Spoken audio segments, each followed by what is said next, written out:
മനോരമ സ്വന്തം വായനക്കാരിലെ ഞരമ്പന്മാരെ സുഖിപ്പിക്കാൻ സൃഷ്ടിക്കുന്ന വാർത്ത നോക്കണേ. മാധ്യമ പ്രവർത്തനമാണത്രേ, മാധ്യമ പ്രവർത്തനം. ഒരു ഫോട്ടോ പോലും വയ്ക്കാതെ ഇന്നിപ്പോ മനോരമയുടെ ഓൺലൈനിൽ പ്രത്യക്ഷപ്പെട്ട ഈ വാർത്തയെ നോക്കി. എന്താണ് ഈ വാർത്ത കൊണ്ട് വായനക്കാർക്ക് നൽകാൻ ഉദ്ദേശിക്കുന്ന സന്ദേശം? വാർത്ത എന്ന് പറഞ്ഞാൽ അതിലൂടെ ഏതെങ്കിലും ഒരു കാര്യം അറിയിക്കുക, അതിലൂടെ ഒരു സന്ദേശം കൊടുക്കുക എന്നുള്ളതാണ്. ഈ വാർത്ത നോക്കി.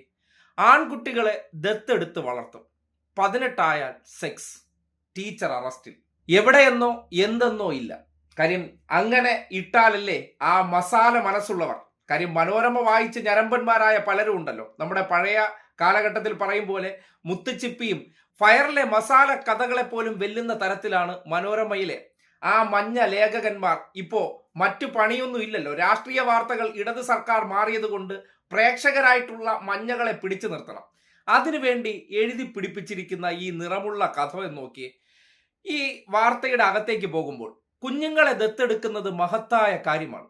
കേട്ടില്ലേ? നല്ല ഭാവനയായിട്ട് എഴുതിയിരിക്കുകയാണ്. അനാഥരായവരെ എടുത്തു വളർത്തി അവർക്കൊരു പുതുജീവിതം നൽകുക മനുഷ്യത്വത്തിന്റെ മഹനീയ മാതൃകകളിൽ ഒന്നാണത്. US-ലെ ന്യൂപോർട്ടിൽ ടീച്ചറായി ജോലി ചെയ്തിരുന്ന 35-കാരിയായ ആംബർ സ്വെയിൻ ദത്തെടുക്കലിനെ പ്രോത്സാഹിപ്പിക്കുന്നതിൽ മുന്നിൽ നിന്ന ഒരാളായിരുന്നു. എന്നാൽ ടീച്ചർ ഇന്നൊരു കേസിലാണ്. വെറും ഒരു കേസല്ല, ദത്തെടുത്ത മക്കളുമായി ലൈംഗിക ബന്ധത്തിൽ ഏർപ്പെട്ടെന്ന കേസ്. കേട്ടല്ലോ? ഇങ്ങനെ പോകുന്നു ആ മസാല കഥ. പിന്നെ ഇതിന്റെ വിവരണമാണ്. അത് തൽക്കാലം വായിക്കാൻ മനസ്സനുവദിക്കുന്നില്ല. കാര്യം ഒരു മുഖ്യധാര മാധ്യമമാണത്രേ. ഇങ്ങനെ ഒരു ക്യാരക്ടർ ആരുടെയെങ്കിലും ഫോട്ടോ ഉണ്ടോ? ഫോട്ടോ ഇല്ല. പിന്നെ എവിടെന്താണ് ഈ വാർത്ത? അതൊക്കെ ഞങ്ങൾ ഉൽപ്പാദിപ്പിക്കും. US-ൽ ഇവർക്ക് ലേഖകനുണ്ടോ? ഇല്ല. ഈ ടീച്ചറായ ആംബർ സ്വെയിൻ അതാരാണ്? അതൊക്കെ ആകുമ്പോൾ ഒരു പ്രത്യേകിച്ച് ആരും അന്വേഷിച്ച് പോകില്ലേ. US-ലെ കഥയല്ലേ, അതൊരു മദാമയല്ലേ. മദാമമാരെന്തായാലും വായിക്കാൻ പോകുന്നില്ല.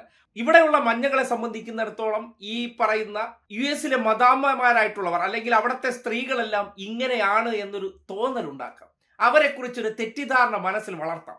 ഇതാണ് ഇവരുടെ മാധ്യമ പ്രവർത്തനം. ഈ നിലവാരമുള്ളവരെയാണ് മാധ്യമ പ്രവർത്തകരായി മനോരമ പരിഗണിക്കുന്നത്. അല്ലെങ്കിൽ ഒരു മുഖ്യധാര മാധ്യമത്തിൽ റിപ്പോർട്ട് ചെയ്യപ്പെടേണ്ട വാർത്തയാണോ? അല്ല. മസാല വിതറിക്കൊടുത്ത് നമ്മൾ എന്ത് ചെയ്യണം? നമ്മുടെ പ്രേക്ഷകരെ അവിടെ തങ്ങി നിർത്തിക്കണം. അവർക്ക് വേണ്ടത് ഉള്ളിൽ ഒരു സുഖം കിട്ടുന്ന കാര്യമാണെങ്കിൽ വാർത്ത എന്ന പേരിൽ അത്തരം കഥകൾ നമ്മൾ അങ്ങ് മെനഞ്ഞു കൊടുക്കുക, അവരെ ഒന്ന് സുഖിപ്പിക്കുക. അതിലൂടെ നന്മ ഡയലോഗുകൾ കൂടി തിരികെ കയറ്റിക്കൊണ്ട് ഞങ്ങൾ നന്മകളാണെന്ന് വരുത്തുക. ഇമാതിരി ഊളത്തരം സൃഷ്ടിക്കുന്നവരാണ് മനോരമ എന്ന് മനസ്സിലാക്കുക. ഇവരാണ് ഈ നാട്ടിലെ ഏറ്റവും കൂടുതൽ പ്രേക്ഷകരുള്ളെന്ന് അവകാശപ്പെടുന്നത്. എന്തുകൊണ്ടാണ് പ്രേക്ഷകർ കൂടുതൽ? നമ്മുടെ നാട്ടിൽ പറയാറില്ലേ, ചില ഓൺലൈൻ മഞ്ഞ പേജുകളിൽ ഫോളോവേഴ്സ് കൂടുതലായിരിക്കും. എന്തുകൊണ്ടാണ്? ആ മസാല മൈൻഡിനെ ഉപയോഗപ്പെടുത്തുന്നു. അങ്ങനെ മനോരമയ്ക്കകത്തിരിക്കുന്നവർ മസാലകൾ കൂടി വിതറിക്കൊടുത്താണ് പ്രേക്ഷകരെ പിടിച്ചു നിർത്തുന്നു എന്നതിന്റെ തെളിവാണ്. അല്ലെങ്കിൽ ഇങ്ങനെ സാങ്കല്പികമായ ഒരു കഥാപാത്രത്തെ വെച്ചിട്ട് ദത്തെടുത്ത കുട്ടിയെ വളർത്തി 18 വയസ്സാകുമ്പോൾ ടീച്ചറുമായി ബന്ധത്തിൽ ഏർപ്പെടുന്നു എന്നൊക്കെ പറയുമ്പോൾ ഈ നാട്ടിൽ ദത്തെടുത്ത് കുട്ടികളെ വളർത്തുന്ന സ്ത്രീകൾക്ക് മേലെല്ലാം ഒരു ദുഷിപ്പ് നോട്ടത്തിന്റെ സന്ദേശം കൂടി ഇതിലൂടെ പോകുന്നുണ്ട് എന്നുള്ളതാണ് യാഥാർത്ഥ്യം.